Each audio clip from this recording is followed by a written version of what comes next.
ராஜசேகர ரெட்டி யார்? காங்கிரஸ் கட்சிக்கும் திமுக என்ன சம்பந்தம்? காங்கிரஸ் கட்சியை வீழ்த்தித்தான் திமுக பதவிக்கே வந்தது.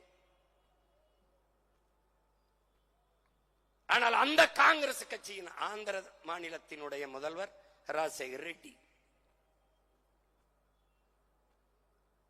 அவர் இறந்து விட்டார். அந்த நேரத்தில் ஈழத்திலும் போர், நாமும் செத்துக் கொண்டிருக்கிறோம். அவர் இறந்து விட்டார் என்பதற்கு அரசு பொது விடுமுறை விட்ட பெருந்தகை நம்முடைய ஐயா கருணாநிதி அவர்கள். ராஜசேகர ரெட்டிக்கு இங்க இதுக்கு என்ன சம்பந்தம் இருக்கு? தெய்வ திருமகன் நம் தாத்தா முத்துராமலிங்க தேவர் செத்ததுக்கு விடுமுறை உண்டா ஆந்திராவில்? நம்முடைய தாத்தா பெருந்தலைவர் காமராஜர் செத்ததுக்கு விடுமுறை உண்டா ஆந்திராவில்? செக்கிழுத்த செம்மல் செத்ததுக்கு உண்டா? இந்த மண்ணில் இருந்த மகத்தான பெருமக்கள் எந்த தலைவர், உங்களுடைய கட்சி தலைவர் பேரறிஞர் அண்ணா செத்ததுக்காவது விடுமுறை உண்டா? பிறகு எதற்காக ராஜசேகர ரெட்டிக்கு விடுமுறை விட்டால் அந்த கட்சியின் தலைமை அம்மையார் சோனியா காந்தி மகிழ்வார்.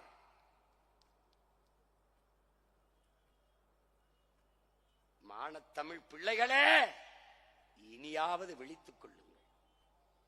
அரை கம்பத்தில் எந்த காங்கிரஸ் கொடியை இறக்கி திமுக கொடி ஏறியதோ அதே காங்கிரஸ் கட்சிக்காக அரைக்கம்பத்தில் திமுக கொடி இறங்கி பறந்தது வரலாறு. ராஜசேகர ரெட்டி மரணத்திற்கு உன் இனம் மொத்தமும் செத்து போனது. உன் இனத்தில் அரிதினும் அரிதாக 1000 ஆண்டுகளாக வாராது வந்த மாமணியாக வந்த மகன் பிரபாகரன் என்ற பெருந்தலைவன் செத்து போனான் என்று நாடும் ஏடும் பதிவு செய்கிறது. உன் இனம் செத்து போனது, உன் நாடு அழிந்து போனது, உன் நாடு சுடுகாடாய் போனது, கரும்புகை சூழ்ந்து எழுகிறது, உலகம் உறைந்து கிடக்கிறது. தமிழ் பேரினம் ஒவ்வொரு வீட்டிலும் இழவு விழுந்தது போல உக்கி குறுகி அப்படியே நிற்கிறது. கண்ணீர் சிந்தி கையை பிசைந்து கொண்டு தவிக்கிறது. இதே நாள் மே 18 போர் முற்றிற்று என்று முடித்தான் ராஜபக்சே.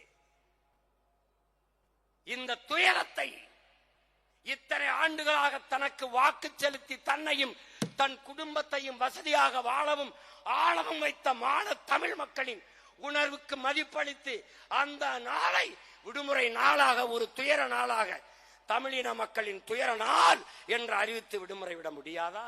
அரைக்கம்பத்தில் கொடிக்கம்பத்தை பறக்க விட்டிருக்க முடியாதா?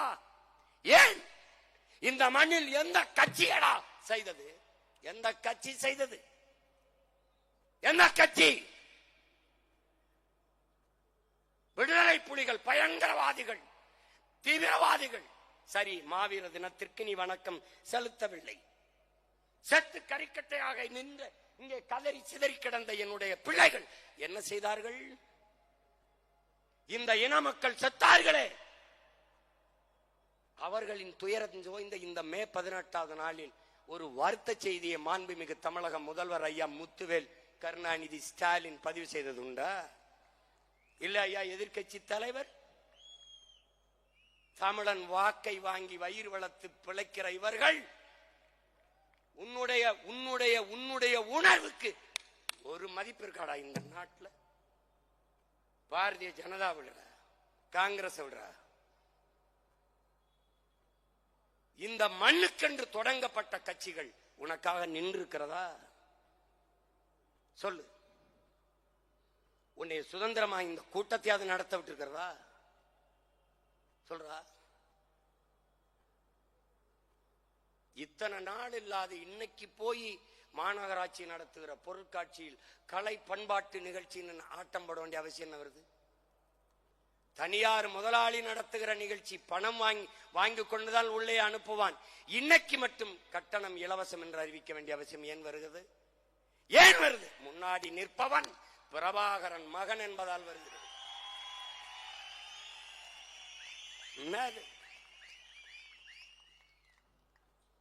கேட்க நாதி கிடையாது.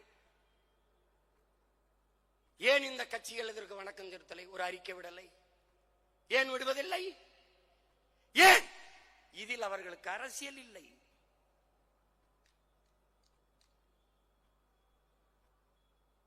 அரசியல் இல்லை, இதில் வாக்கு இல்லை என்று கருதுகிறார்கள். அதனால்தான் சிக்கலின் உடன் பிறந்தானே, இதை பேசாது போனால் நாம் வெல்ல முடியாது என்கிற நிலையை உருவாக்காத வரை இவர்கள் பேச மாட்டார்கள். இவர்கள் பேசாததால் இந்திய நாட்டை, இந்திய துணைக்கண்டத்தை ஆள்கிற காங்கிரஸ் பிஜேபிக்கு வசதியாக போய்விட்டது. வாயை திறக்க மாட்டார்கள், தேவையில்லை. இப்போது தெரிகிறதா ஏன் நாம் வென்றாக வேண்டும் என்கிற தேவை? நாம் தமிழர் கட்சி ஏன் ஆட்சி அதிகாரத்துக்கு வர வேண்டும் என்கிற அவசியம் புரிகிறதா? புரியும். உன் உடன் பிறந்தவன் வந்து அந்த அதிகார நாற்காலியில் உட்கார்ந்தால் இப்படி பேசாது நீ கடத்தி விட்டு போக முடியுமா? என் இனப்படுகொலையை நீ மறைத்து மூடிவிட்டு சென்று விட முடியுமா? உலக மாந்தரில் ஒருவன் கூட இது இனப்படுகொலை, ஜெனோசைடு என்று சொல்ல தயங்குகிறான். ஏன்? இந்திய நாட்டில் எந்த ஒரு மகனும் இது படுகொலை, இனப்படுகொலை என்று பேச பயப்படுகிறான். ஏன்? செத்தவன் முழுக்க தமிழன், கொன்றவன் முழுக்க சிங்களன். தன் ராணுவ வலிமையை வைத்து தன் மக்களை, தமிழின மக்களை கொன்று குவித்தான். அப்போது இனப்படுகொலை தானே. அங்கொன்றும் இன்றும் ஒன்றுமாக தமிழர்களை சிங்களர்கள் கொள்ளுகிற காலத்திலே இந்திய நாடாளுமன்றத்திற்குள் அங்கு நடப்பது இனப்படுகொலை என்று பதிவு செய்த பெருமகள் அம்மையார் இந்திரா காந்தி. என் மொத்தமினமும் செத்து விழுந்ததற்கு இனப்படுகொலை என்றே ஏற்கவில்லையே, போர்க்குற்றம் என்ற நிலைப்பாட்டிலே நிற்கிறார்கள்.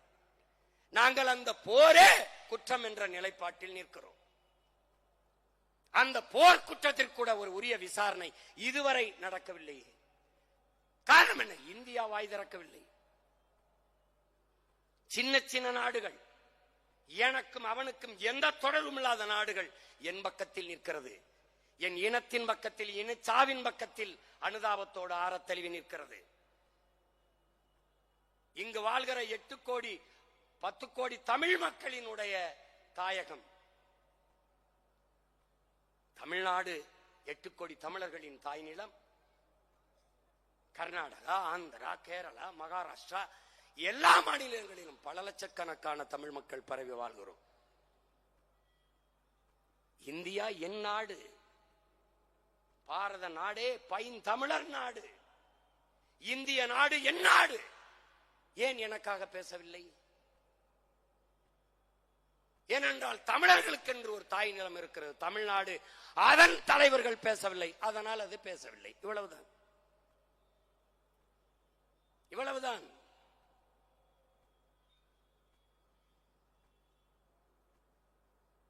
நமக்கு ஒரு பெரிய மயக்கம் இருக்கிறது, சாதி. இன்னும் ஒரு பெரிய மயக்கம் இருக்கிறது, மதம். அதற்கப்புறம் ஒரு மயக்கம் இருக்கிறது, சாராயம். பிறகு திரை கவர்ச்சி. இது நாளிலும் இருந்து தப்பிக்க முடியாத சிக்கிக்கொண்ட பூச்சிகள் போல ஆயிட்டோம். மொழி இன உணர்வு செத்து போனது. அதனாலே நம் இனம் மொத்தமும் செத்து போனது. இவ்வளவுதான். இப்போதுதான் இந்த நிலத்தில் தமிழரின வரலாற்றில் நிகழாத நிகழ்வு இப்போதுதான். தமிழ் தேசிய இனத்தில், தமிழீழ மண்ணில்தான் தமிழர்களின் ஆன்மா விழித்துக் கொண்டது என்று நம் உயிர் தலைவர் மேதகவே பிரபாகரன் அவர்கள் குறிப்பிட்டார்கள். ஆனால் இன்று தமிழர் தாய்நிலம் தமிழகத்திலும் தமிழ் தேசிய இன மக்களின் ஆன்மா விழிப்புற்று எழுகிறது என்பதற்கு சான்று என் முன்னே திரண்டு அமர்ந்திருக்கிற மான தமிழ் மக்களே சான்று.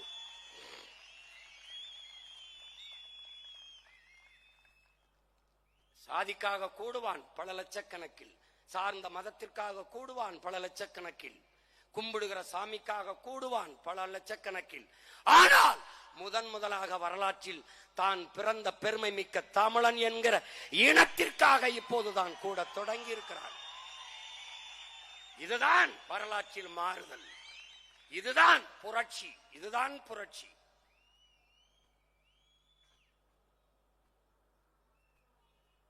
பணம் இருந்தால் கூட்டம் வரும், பதவி இருந்தால் கூட்டம் வரும். இரண்டும் இல்லாத கூட்டம் வரும் என்றால் இன உணர்வும் மான உணர்வும் இருந்தால் மட்டும்தான் கூட்டம் வரும்.